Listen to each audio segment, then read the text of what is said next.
There are just 62 days until Election Day and 6 days until Kamala Harris and Donald Trump meet on the debate stage in Philadelphia. And there are just 2 days, yes, 2, until the first mail-in ballots will be sent out. Voters are going to be voting. New CNN polling released just this morning shows a race that is truly neck and neck among likely voters in key battleground states. Harris holds a lead over Trump in Wisconsin and Michigan. In Arizona, Trump holds the lead. In nearby Nevada, there's no clear leader. And in what are arguably the two most critical states, well, it's a tie. There is no clear leader in Georgia, and it is dead even in the must-win state of Pennsylvania. Around 15% of likely voters in these swing states say they are open to changing their mind about which candidate they will support. On average, about 2/3 of likely voters in these states say they're extremely motivated to vote in November. And here is where you see evidence that Harris's momentum is from getting the Democratic base voters excited. In Michigan, 72% of Democratic-aligned registered voters say they're extremely motivated to vote. That is up from 58% back in March. This new CNN polling shows that the race to 270, the path to the White House, runs straight through Georgia and Pennsylvania. If Trump holds North Carolina and wins both of those states, then he can lose Michigan, Wisconsin, and Nevada. It wouldn't matter. If Kamala Harris wins Pennsylvania and she holds Wisconsin and Michigan, she only needs one more electoral vote to get over the top. She's looking at you, Omaha. And the post-Labor Day sprint kicks into high gear. Donald Trump and Kamala Harris are sounding two very different tones. Watch. I can't believe that that's going to be a close election. You know, we're leading in the polls, and it looks close, but I think in the end, it's not going to be a close election. We are the underdog in this race. And we have some hard work then ahead of us. But here's the beauty of us in this room. We like hard work. Hard work is good work. Hard work is joyful work. All right, joining us now, our panels here. Elliot Williams, CNN legal analyst, former federal prosecutor. David Chalian, CNN political director. Kendra Barkoff, former press secretary to Joe Biden. And Matt Gorman, the former senior advisor to Tim Scott's presidential campaign. Welcome to all of you. Thank you so much for being here. David Chalian, very exciting to have swing state battleground likely voter screen polls here with just 62 days out. That's how you know we're past Labor Day. You do, and there's no one better than you to help us understand what we've learned in this CNN data. So honestly, take us through it. What did you find most interesting? What should we be paying attention to here? Well, first, just that map that you put up of what these polls tell us about the paths to 270, I think is one of the big takeaways here, because we have talked so much about that blue wall, Pennsylvania, Michigan, Wisconsin. And as you noted here, we're seeing Harris with slight leads in Michigan and Wisconsin. And so instead of our focus for the next 62 days just being on those blue wall states, I really think you got to go down the side of the East Coast, that Pennsylvania, Georgia, we'll see. We don't have North Carolina in this set of polling. If that is acting like Georgia, those states may be the ones to determine. And it's because, as you noted, Donald Trump has to have everything, just hold everything he had in 20, flip Pennsylvania and Georgia, he's the president again.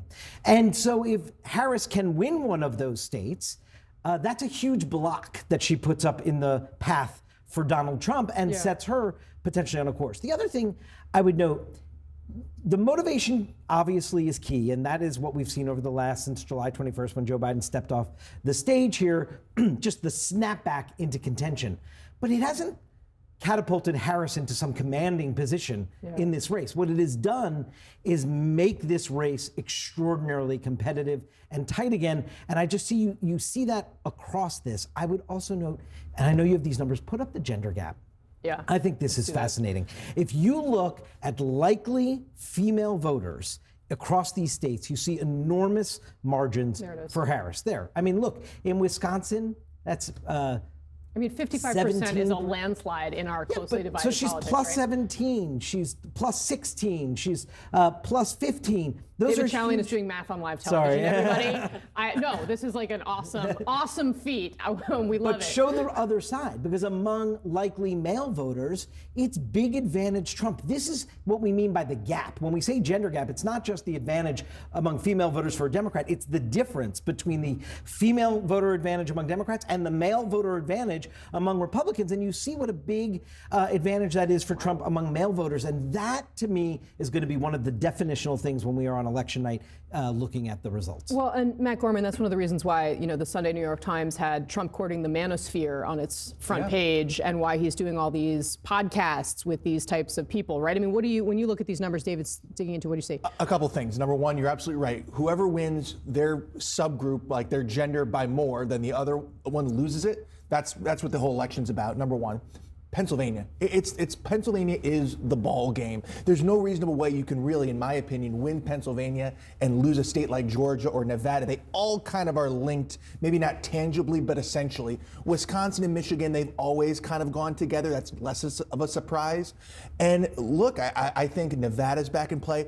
Arizona, what was surprising to me, obviously abortion, there's a referendum on the ballot. So it tells me that there's not an automatic pro-abortion and pro-Harris linking together on that. And then the last point is, look, it's 62 days away, I believe. That's July 4th to today. So think back. It's not that Nothing far. has changed since July 4th. So Only think the back where you entire were. race. Yeah.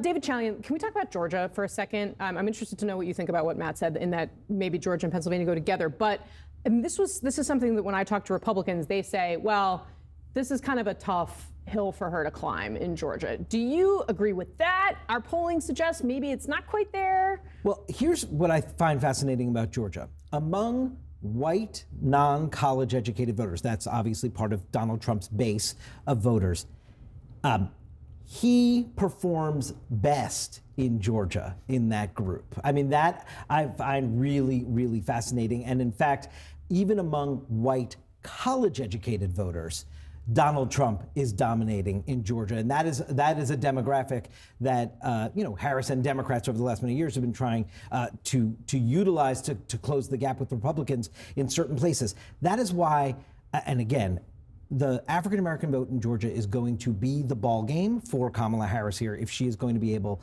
to get over the hump here and repeat Joe Biden's performance. It's the white vote there looks different. No matter the education level, than it does in a lot of these other states. It's just it's a much more pro-Trump category. And so she has to significantly overperform with African Americans there. I was just going to say, as somebody who worked for Bob Casey in Pennsylvania and know the state decently, I would say I would be curious to know where the breakdown is too, because you see the big cities, the Pittsburghs, the Philadelphias, and then everything in between is a very different place, right? The people vote differently. And so seeing the campaign get in there to go to Harrisburg, go to the smaller Lancaster, go to these smaller cities, shows me that every vote is going to count for these campaigns, and they recognize that by going to these small towns, by going to these small cities in Pennsylvania. Yeah, well, I mean, you have to raise the question, as to, they're going to be looking back at the vice presidential pick if they didn't pick Shapiro and it all came down to Pennsylvania, perhaps ruining that decision. Possibly, but however, to the point that was raised before,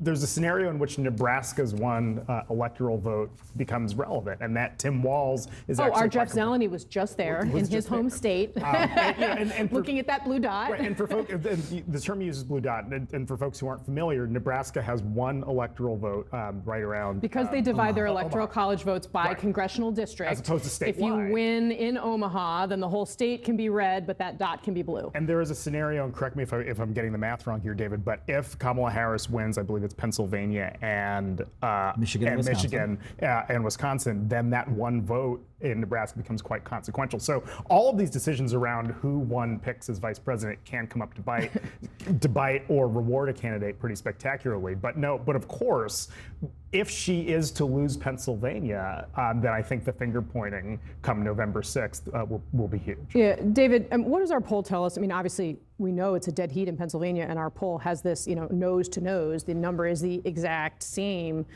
Where are you kind of paying most attention in terms of Pennsylvania specifically?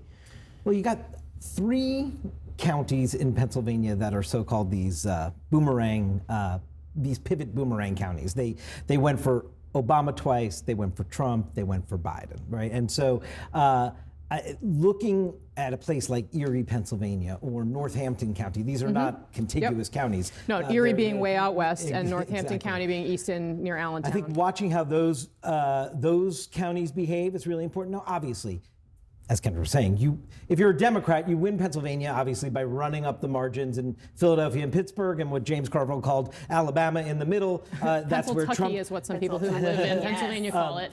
that is where Trump needs to run up the score. That's just the way the math of the Commonwealth works. But I do think there are interesting pockets like these counties that may show us some movement this cycle. What is different about 24 than was about 20 or 16?